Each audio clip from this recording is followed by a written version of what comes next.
30 лет прошло со дня первого парада, когда войска Сухумского гарнизона прошли по главной площади страны торжественным маршем. Немало участников того парада и сегодня в строю. 30 сентября колонны пройдут по площади в 6-й раз.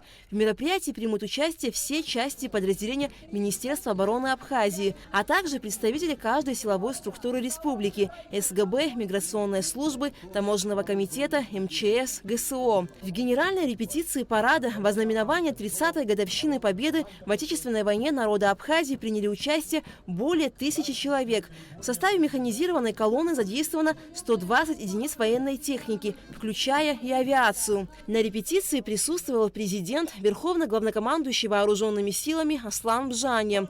В начале парада на площадь Свободы вынесли государственный флаг Республики Абхазия и Знамя Победы.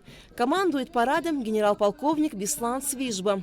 Принимает министр обороны, герой Абхазии Владимир Ануа.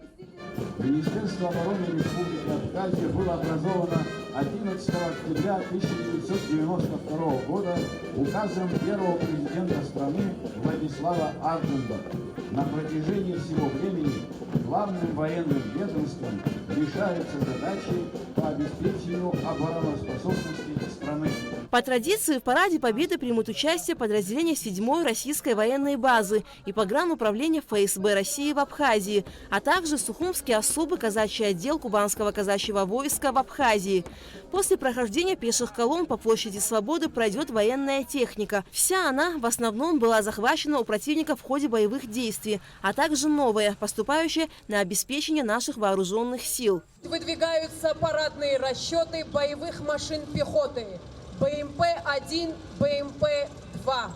В период войны эти скоростные маневренные машины под управлением доблестных защитников Отечества наносили ощутимый удар по военной технике и живой силе противника. Кроме того, в парадном расчете пройдет новое подразделение вооруженных сил Республики Абхазия – авиационная эскадрилья беспилотных летательных аппаратов, созданная по личному распоряжению Аслана Бжания.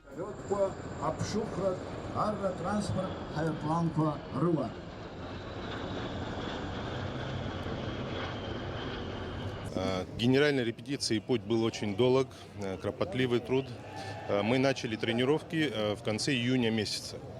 Провели около 14 тренировок, и вот сегодня генеральная репетиция. Вы могли наблюдать, какого уровня достигли и пешие колонны, и техника. Мы хотим сказать, что молодые люди должны идти служить, должны отдать долг своей родине.